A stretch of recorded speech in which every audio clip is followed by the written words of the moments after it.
Escrituras, en el libro de Primera de Samuel, primer libro de Samuel, capítulo 4. Aleluya. Tengo un mensaje de Dios hoy para nosotros. Tengo un mensaje de Dios, preste atención. Primera de Samuel, capítulo 4, verso 1. Honrando la Escritura, el que puede ponerse en pie, no se quede sentado. Padre, en el nombre del Padre, del Hijo y del Espíritu Santo. Y Samuel habló a todo Israel. Por aquel tiempo salió Israel a encontrar en batalla a los filisteos y acampó junto a Eben-ezer. Y los filisteos acamparon en Afet. Y los filisteos presentaron la batalla a Israel, y trabándose el combate, Israel fue vencido delante de los filisteos, los cuales hirieron en la batalla, en el campo, como a 4,000 hombres. Cuando volvió el pueblo al campamento, los ancianos de Israel dijeron: ¿por qué nos ha herido hoy Jehová delante de los filisteos? Traigamos a nosotros de Silo el arca del pacto de Jehová, para que viniendo entre nosotros nos salve de la mano de nuestros enemigos. Y envió el pueblo a Silo, y trajeron de allá el arca del pacto de Jehová de los ejércitos, que moraba entre los querubines. Y los dos hijos de Eli, Ofni y Fines, estaban allí con el arca del pacto de Dios. Aconteció que cuando el arca de Jehová llegó al campamento, todo Israel gritó con tan grande júbilo que la tierra tembló. Cuando los filisteos oyeron la voz de júbilo, que dijeron: ¿qué voz de júbilo es esta que en el campamento de los hebreos? Y supieron que el arca de Jehová había sido traída al campamento. Y los filisteos tuvieron miedo y decían: ha venido de Dios al campamento. Y dijeron: ay de nosotros, pues antes de ahora no fue así. Ay de nosotros, ¿quién nos librará de la mano de los dioses poderosos? Estos son los dioses que hirieron a Egipto con toda plaga en el desierto. Esforzaos, oh filisteos, y sed hombres, para que no sirváis a los hebreos como ellos os han servido a vosotros. Sed hombres y pelead. Pelearon pues los filisteos, e Israel fue vencido, y huyeron cada cual a sus tiendas, y fue hecha muy grande mortandad, pues cayeron de Israel 30,000 hombres de a pie. Y el arca de Dios fue tomada, y muertos los dos hijos de Eli, Ofni y Finés. Padre, en el nombre de Jesús, yo estoy listo, Señor, con tu ayuda para predicar el mensaje tuyo esta mañana. Estoy aquí, Señor, para agradar tu corazón. Estoy aquí, Señor, para dar, Dios mío, lo que Dios ha puesto en mi espíritu y en mi corazón, Señor, para este pueblo. Todos los que escuchan, Señor, en el nombre de Jesús hoy, sean tocados. Todo el propósito de Dios para este mensaje sea cumplido. Sea Dios glorificado en el nombre de Jesús. Toda cadena se rompe, yugo se pudre, oposición, rebeldía, Dios mío, dureza de corazón. Esta palabra sea como martillo que quebranta la piedra en el nombre de Cristo Jesús. Amén. Puede sentarse en esta hora. El título del mensaje de hoy es: la presencia de Dios debe de ser honrada. Iglesia, hoy estamos viviendo un tipo de evangelio donde la gente le llama presencia de Dios a cualquier grito de júbilo que hay. Nosotros tenemos una historia aquí que nos marca la Biblia, y es con un hombre, un sacerdote llamado Elí. Este sacerdote era descendiente levita, del mismo linaje de Aarón, a quien Dios había dicho: el sacerdocio será para siempre. El sacerdocio de los levitas y de toda la línea arónica será para siempre. Este hombre tenía un llamado de Dios. Había sido puesto por el Señor sobre el Israel para que ministrara como sacerdote. Este hombre además conocía la voz de Dios, de tal manera que cuando Samuel está allí en un ir y venir aquella noche que Dios se le apareció, corría donde Elí y le decía: habla, ¿qué quieres? Elí decía: ve, acuéstate. Y en la tercera ocasión, aquel hombre que sabía cómo Dios trataba, aquel hombre, aquel sacerdote que sabía cómo Dios hablaba, le dice: mira, ve, acuéstate. Y si vuelve a decirte, si vuelve a llamarte por tu nombre, entonces responde: habla, que tu siervo oye. Pero tristemente, el llamado de Dios, el sacerdote de Dios, el hombre que conocía la voz de Dios, no escuchó a la amonestación de Dios. Tenía unos hijos abusivos, impíos, que tomaban por la fuerza la ofrenda que los hijos de Israel llegaban a ofrecer al Señor. Ellos decían, ellos no esperaban que le dijera: esta parte es la tuya, sacerdote de Dios. No, ellos decían: eso es mío, tengo hambre, voy a comer. Profanaban el altar. Y la Biblia dice que se prostituían en los atrios de la casa de Dios. Y la Biblia entonces establece que Dios le mandó un hombre que no tiene nombre de profeta. No se sabe quién es, pero Dios habló a través de este hombre. En el capítulo 2, verso 27 de Samuel dice: y vino un varón de Dios a Elí y le dijo: así ha dicho Jehová. Porque cuando Dios habla, no se necesita nombre, solo hay que saber que Dios habló. Cuando Dios habla, no se necesita saber el rango que tiene, hay que saber que Dios habló. Es que si a mí me lo dijera Julano, entonces yo creería. No, vino un varón de Dios. Hay varones de Dios que no tienen renombre, pero que viven en la presencia de Dios. Hay mujeres de Dios que no tienen renombre, pero que viven en la presencia de Dios. Y cuando hablan, hablarán de parte de Jehová. Y hay que prestar atención.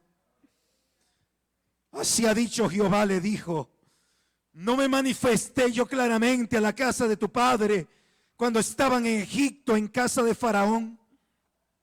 Y yo le escogí por mi sacerdote entre todas las tribus de Israel, para que ofreciese sobre mi altar y quemase incienso y llevase ephod delante de mí.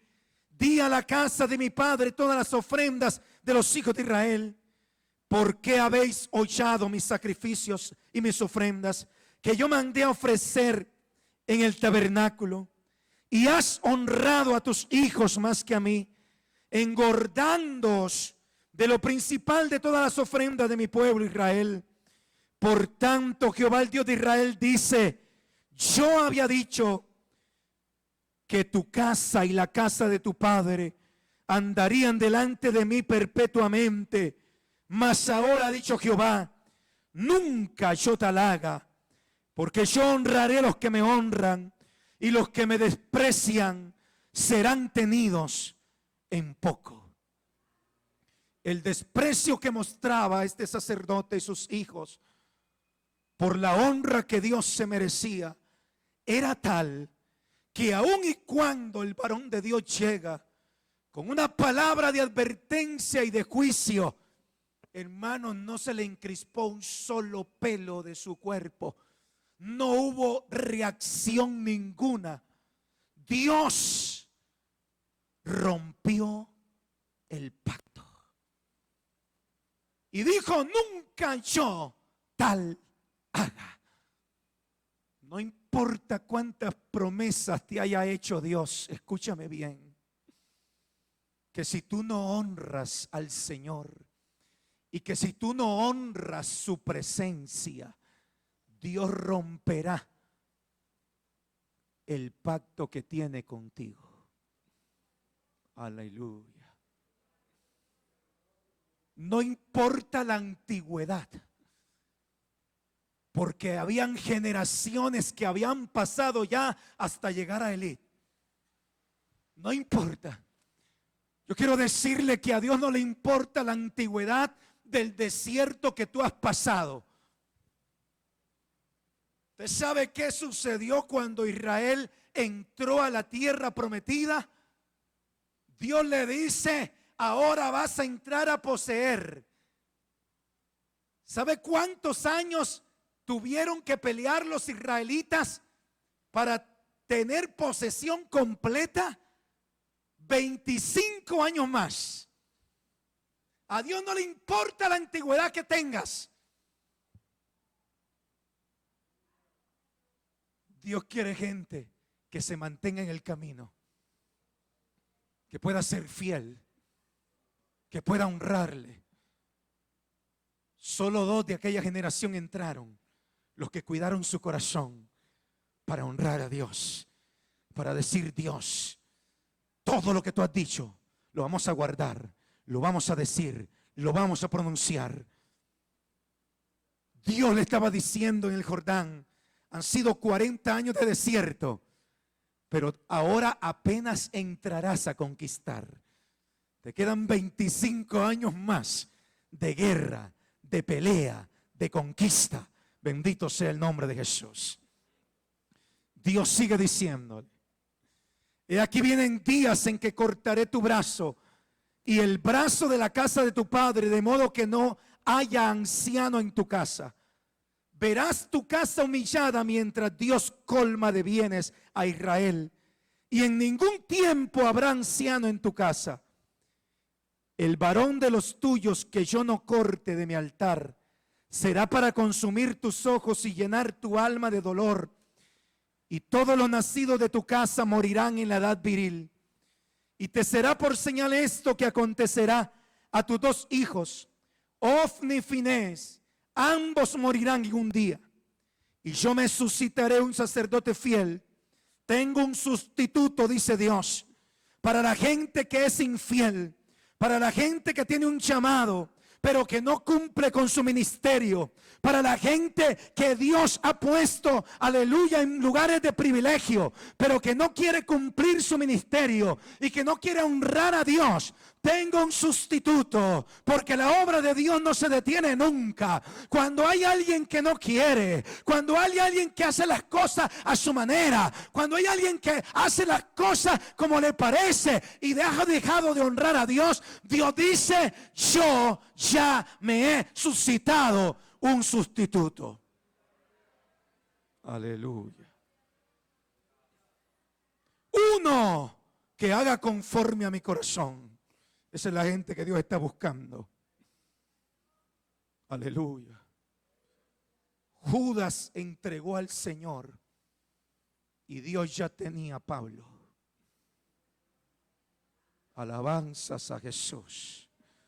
Uno que era mejor que él. Aleluya. Saúl se rebeló para hacer las cosas bajo su rebeldía y Dios dijo: tengo a uno, se llama David.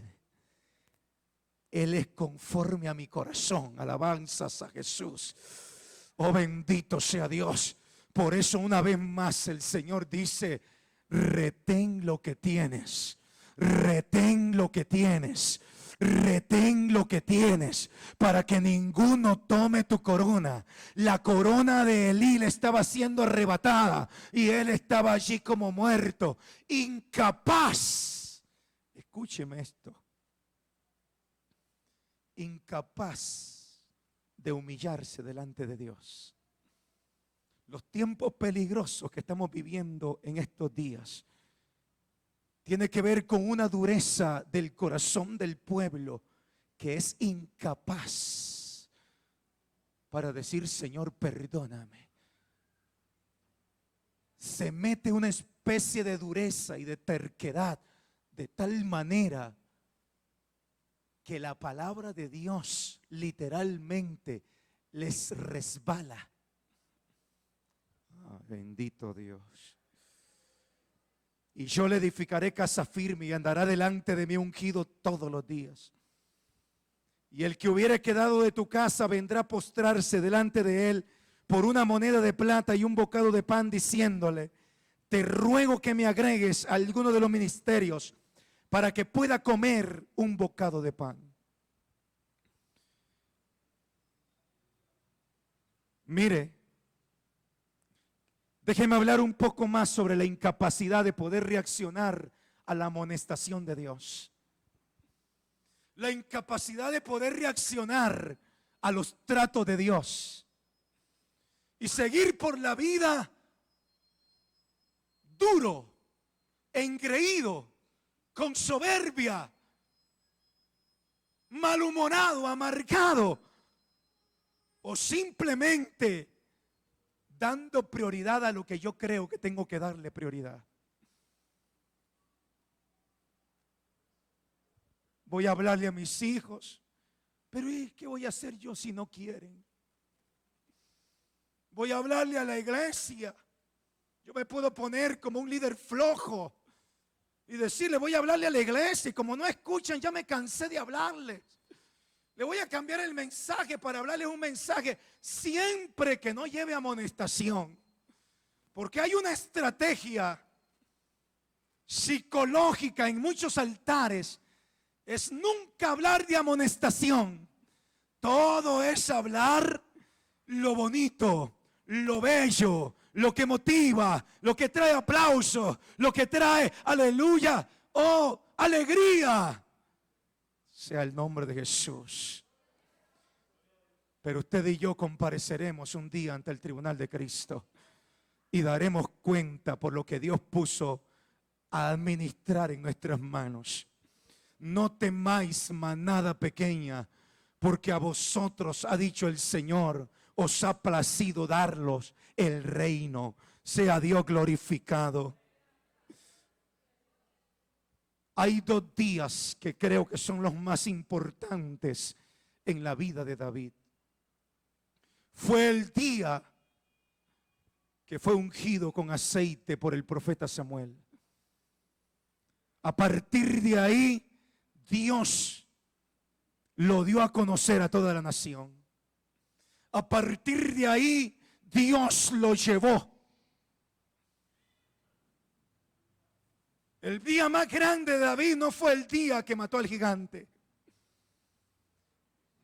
No fue el día que mató a 200 filisteos para cortar sus prepucios.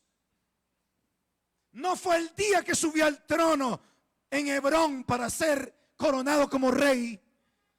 El día más grande de David fue el día en que fue ungido de parte de Dios, porque a partir de allí comenzó la victoria de Dios, el aumento de Dios, el engrandecimiento de Dios.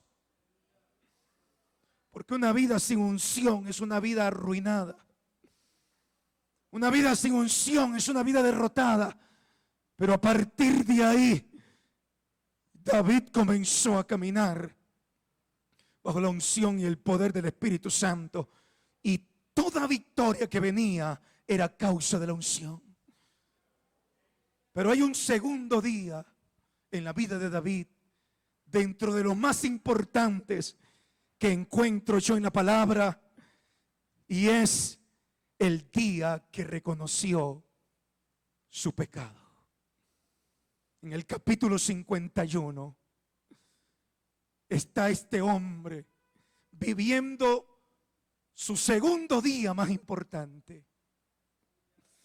Porque de ahí dependía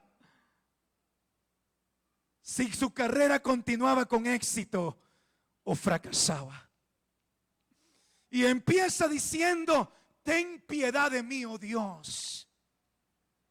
Conforme a tus misericordias, borra mis rebeliones. Sigue profundizando y dice: contra ti solo he pecado. Limpia con hisopo y seré limpio. Y sabiendo que lo grande sobre su vida era la unción, dice: y no quites de mí tu Santo Espíritu. Su segundo día más importante y determinante en su carrera. El día que conocemos a Cristo. Lo mismo sucede con Pedro. El primer día es el día en que Jesús le llama y le dice: sígueme. Pero el segundo día que vive Pedro, allá en Lucas capítulo 22, usted encuentra que era una madrugada. En el verso 54 dice: y prendiéndole le llevaron y le condujeron a la casa del sumo sacerdote, y Pedro le seguía de lejos. Y habiendo ellos encendido fuego en medio del patio, se sentaron alrededor, y Pedro se sentó también entre ellos. Pero una criada, al verle sentado al fuego, se fijó en él y dijo: también este estaba con él. Pero él lo negó, diciendo: mujer, no lo conozco. Un poco después, viéndole otro, dijo: tú también eres de ellos. Pedro dijo: hombre, no lo conozco. Como una hora después, otro afirmaba diciendo: verdaderamente también este estaba con él, porque es Galileo. Y Pedro dijo: hombre, no sé lo que dices. Y enseguida, mientras él todavía hablaba, el gallo cantó. Entonces, vuelto el Señor, miró a Pedro, y Pedro se acordó de la palabra del Señor que le había dicho: antes que el gallo cante, me negará 3 veces. Ubiquémonos en esta escena. Le hemos dado a veces un gran atributo al gallo predicador. Dice: cantó el gallo, y aquella predicación le llegó al corazón. No, habían sido las palabras del Señor. Pedro había negado 3 veces a su maestro. Lo que ya estaba escrito es: Pedro, antes de que el gallo cante, esta noche tú me habrás negado 3 veces. Hay gente que distorsiona eso y dice: no, el gallo cantó 3 veces y después negó. No, negó 3 veces, el gallo cantó. Pero lo más profundo aquí no fue el canto del gallo. Estaba Pedro, y dice que el Señor se volvió y lo vio. Nada más lo que hace una mirada de Dios. Cuando hay un corazón receptivo, cuando tiene la capacidad de humillarse ante su Dios y de decir: Señor, he pecado.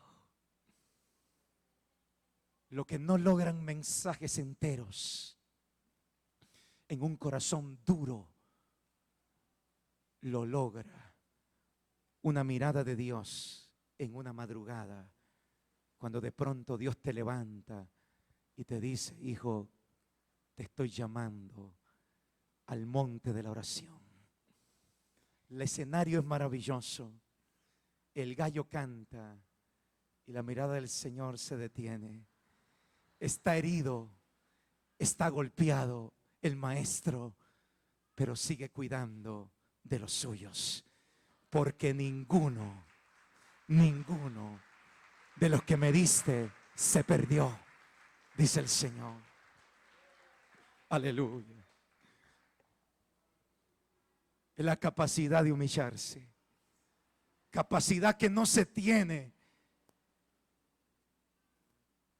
por virtudes humanas. Capacidad que no se tiene porque yo sea muy humilde. Capacidad que no se tiene porque yo sea muy manso.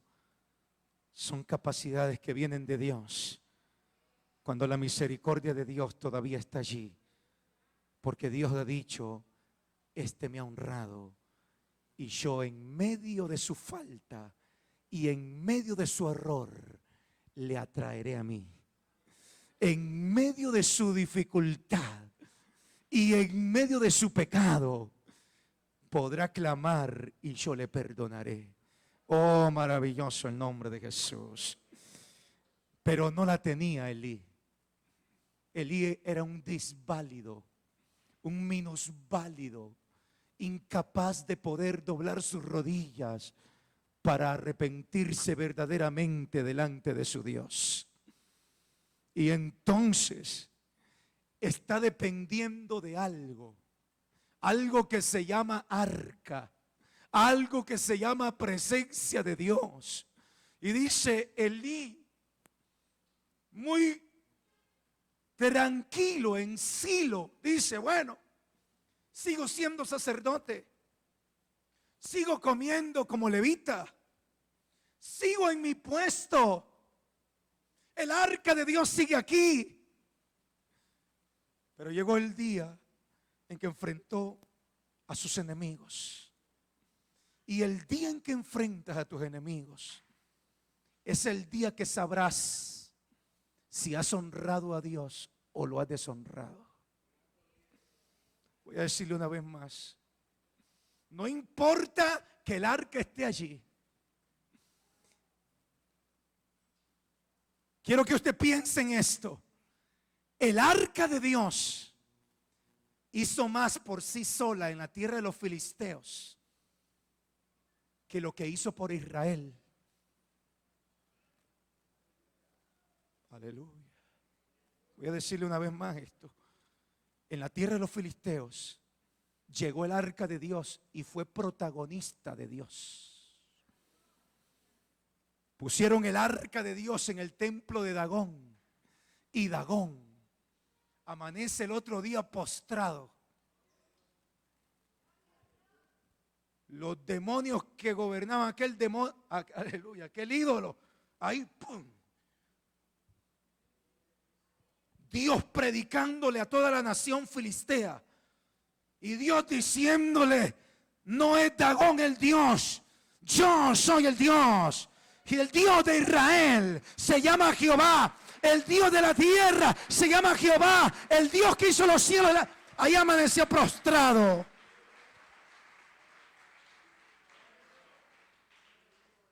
Vuelven a colocar el muñeco. Mire lo ridículo de servir a dioses muertos. Esos que tienen ojos y no ven. Mire el ridículo de seguir ídolos muertos. Costa Rica, es ridículo seguir ídolos muertos. Hay un Dios vivo. Tiene ojos y ve.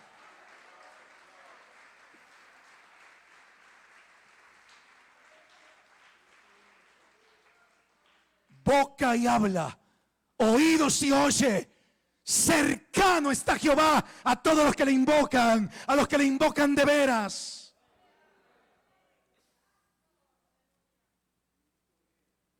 A la siguiente mañana vienen a ver qué ha pasado. El arca de Dios sigue ahí. Y ahora está Dagón, sin cabeza y sin las dos manos. ¡Aleluya! Dios predicando, Dios hablándole al mundo, Dios diciéndole: el día que se postren, asegúrense de postrarse ante mi presencia. Que solo Él, yo no sé si mi Dios es rubio o es moreno, porque todos los judíos son morenos. la mayoría son morenos. Yo no sé si será rubio o no será. Yo sé lo que dice la Biblia.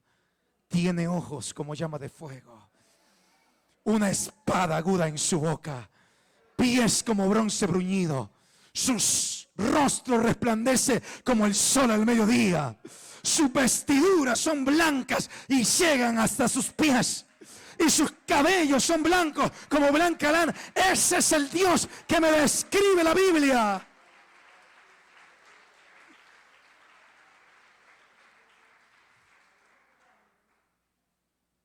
Y todos los filisteos comenzaron a llenarse de tumores. Había un juicio de Dios sobre aquella nación. Pero cuando llevaron el arca al campamento de Israel, porque habían sido vencidos, 3,000 hombres habían sido heridos. Cuando el arca llegó, no pasó nada. El pueblo gritó con grande voz de júbilo. Cuidado, porque puede ser que alrededor tuyo haya gente y puedes estar en una congregación donde se grite un grito de júbilo. Pero no te engañes, si tú no honras la presencia de Dios, la victoria no es para ti. A su nombre, gloria. Puede ser que grites con grande grito y que sientas mucha alegría, porque para ellos dijeron, llegó el arca. Ahora sí la victoria es de nosotros. Ahora es que vamos a vencer. Ahora es que Dios está con nosotros. Sin duda alguna, Dios está en este lugar. El arca de Dios está en este lugar. El Espíritu de Dios está en este lugar. Pero si tú no lo honras, la victoria no es para ti. I am sorry. Con claridad te lo digo. No esté usted ahí diciendo, sí, yo estoy en una gran congregación, en una gran asamblea, en la palabra de Dios es muy buena, y esto y lo otro. Si tú no honras la presencia de Dios, no hay victoria para tu vida. Hay poder en el nombre de Jesús. ¿Estamos claros? Aquella gente les duró poco, porque comenzaron a caer heridos. 30,000 cayeron aquel día. ¿A dónde estaba el arca? Ahí. Aleluya. Pero era una presencia de Dios que habían deshonrado. Era una presencia de Dios que habían, aleluya, tenido en poco. Era la presencia de Dios que sabe cómo la utilizaban como instrumento. Voy a traer el arca de Dios, la pongo aquí y con esto tengo salvación. Quiero decirle, mi Dios no es instrumento de nadie. Yo y usted en manos de Dios somos instrumentos de Él, pero Él es Dios. Él no es instrumento de la iglesia, Él no es instrumento del hombre, Él no es instrumento de la mujer, Él es Dios.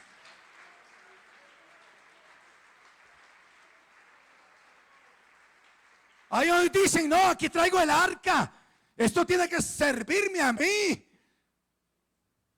Aleluya. Dios dice, no voy a hacer nada, voy a quedarme quieto. Porque cuando Dios pelea por nosotros, dice, ustedes quédense quietos, yo voy a pelear. Cuando tú peleas solo, cuando tú no has honrado a Dios, tú peleas, te desgastas y Dios está quieto, esperando que te humilles, esperando que te rindas, esperando que te consagres, esperando que confieses tus pecados, esperando Dios que diciendo, estoy esperando. Porque si mi pueblo se humillare, sobre el cual mi nombre es invocado. Aleluya. Y se convirtieren de sus malos caminos. Aleluya. Y confesaren sus pecados. Entonces yo oiré desde los cielos, perdonaré sus pecados y sanaré su tierra. Está enferma tu tierra. Está enferma tu familia. Están enfermos tus hijos. Dios te está hablando esta mañana.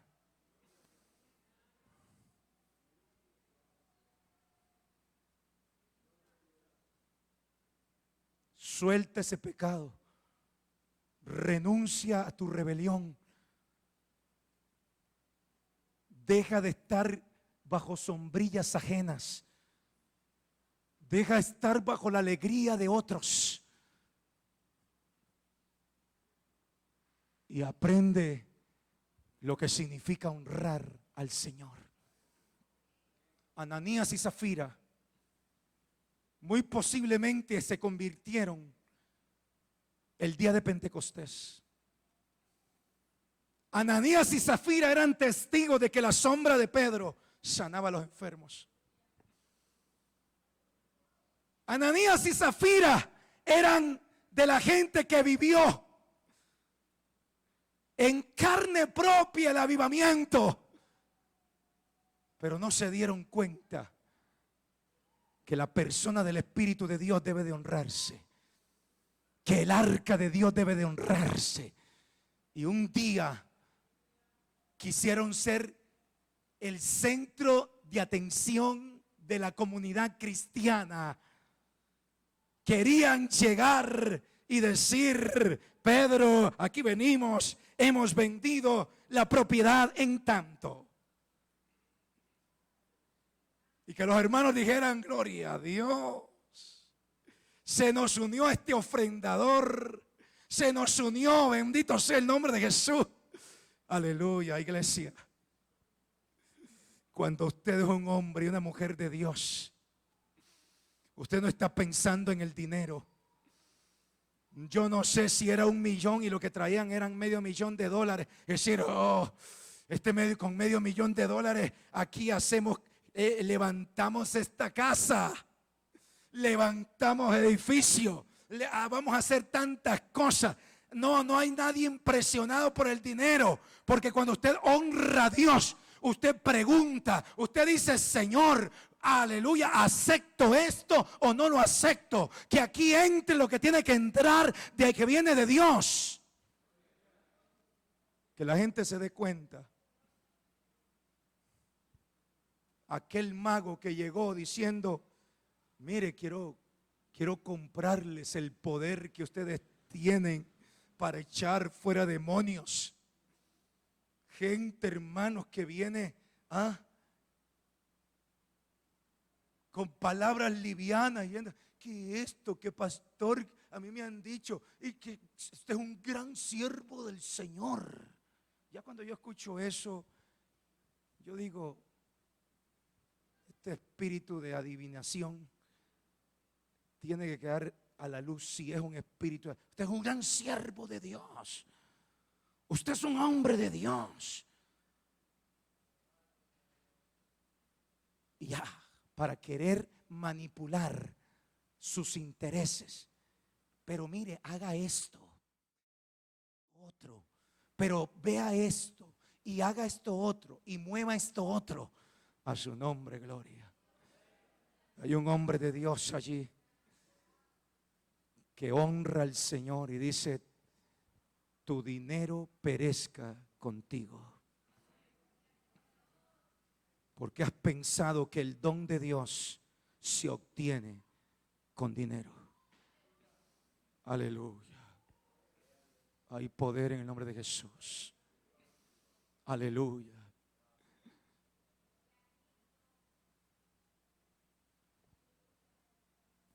Nosotros tenemos aquí una escritura, hermanos, donde Dios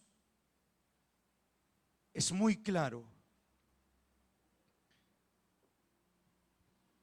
donde no podemos nosotros suplantar nuestra fidelidad, nuestra integridad. No hay nada que a Dios le haga cambiar de opinión con respecto a la fidelidad y a la honra que nosotros le debemos.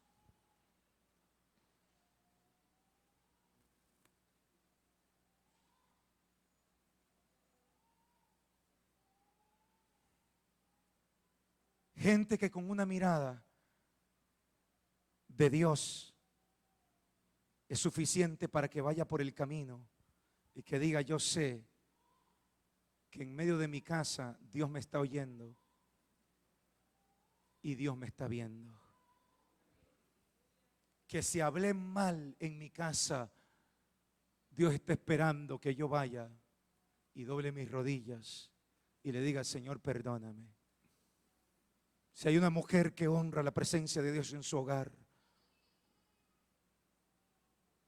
y es contenciosa, pues Dios está esperando que doble sus rodillas y diga: Dios mío, yo me arrepiento. Gotera continua, las contiendas de la mujer. Si hay un hombre que honra la presencia de Dios en su hogar y ha hablado mal y está hablando mal a su esposa y a sus hijos, Dios está esperando que doble sus rodillas y que diga: Dios mío, me arrepiento. He ofendido a tu hija, he ofendido.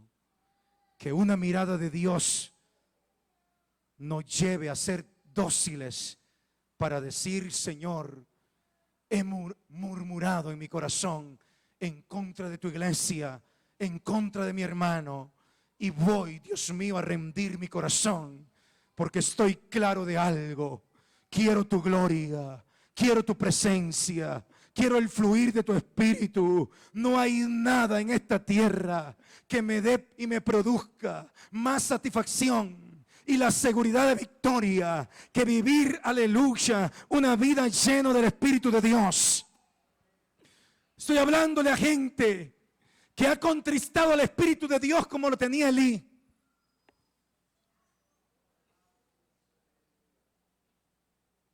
Gente que desde hace tiempo está seca. Gente que saben que los ríos de agua viva no corren por su interior. A veces me quedo viendo yo a la iglesia, gente que no sabe adorar, hermanos, que no tiene adoración, tan secos.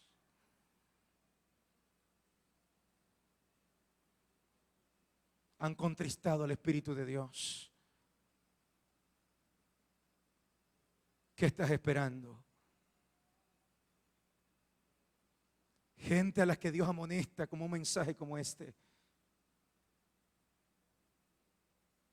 Y lo único que producen es un rostro serio. Eso es todo. Dice: será conmigo, si es contigo. ¿Será que me están hablando a mí? Sí, te están hablando a ti. Dios desde los cielos. Gente a la que no ha honrado la presencia de Dios. Y el día que agarran un micrófono, quieren que la gloria de Dios descienda. Y no han doblado sus rodillas para orar. El único día que quieren, mire dónde se encuentran los hijos de Elí. ¿A dónde estaban en el campo de batalla? Y estaban bien reverentes. Los dos hijos, Ofni y Fines, a la par del arca. ¡Uy, qué gente más ungida! ¡Oh, qué sacerdotes estos! Pantomima. Este pueblo de labio me honra, pero su corazón está lejos de mí. No quiero alabanza de un domingo, dice el Señor, cuando me has dejado de alabar el lunes, el martes y durante la semana. Te has olvidado de darme la gloria y de darme honor.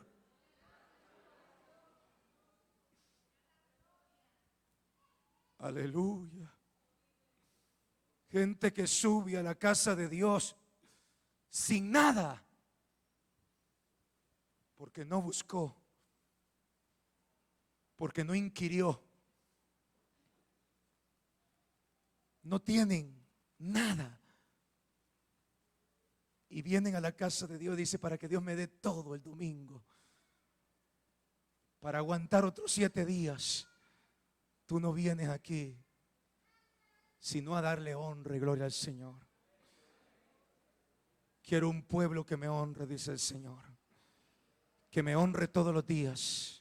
Que camine en mi presencia. Póngase en pie en esta hora. Señor, gracias. Bendito sea Dios para siempre. Bendito seas tu nombre, Señor.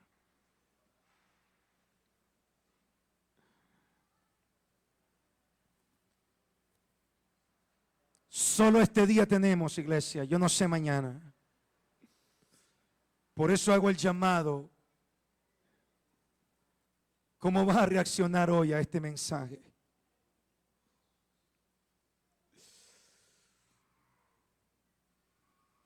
Gente que ha hecho compromisos con Dios y no los ha cumplido. Gente que ha hecho votos de consagración, pero sigue en su pecado.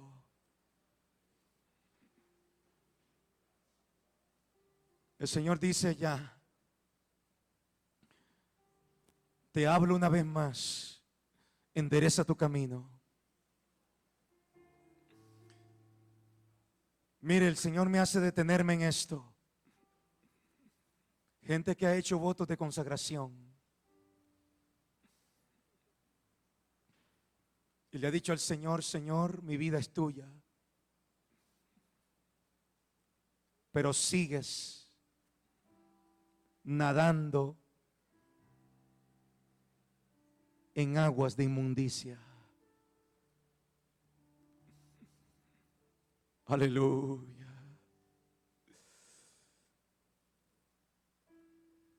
Hoy es el día de cambio.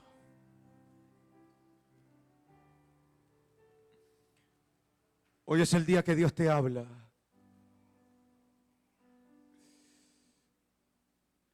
Hoy es el día en que Dios te dice, ¿qué vas a hacer? ¿Qué vas a hacer?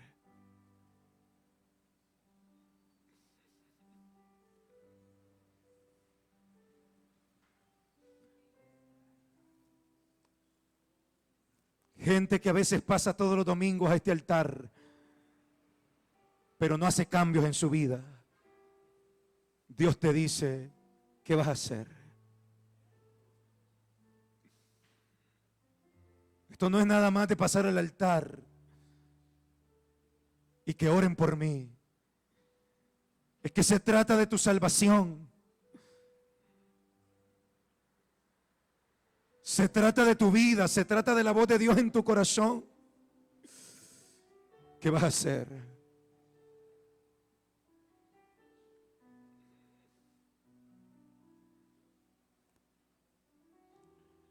A veces el éxito de un mensaje se mide por cuántos pasaron al altar.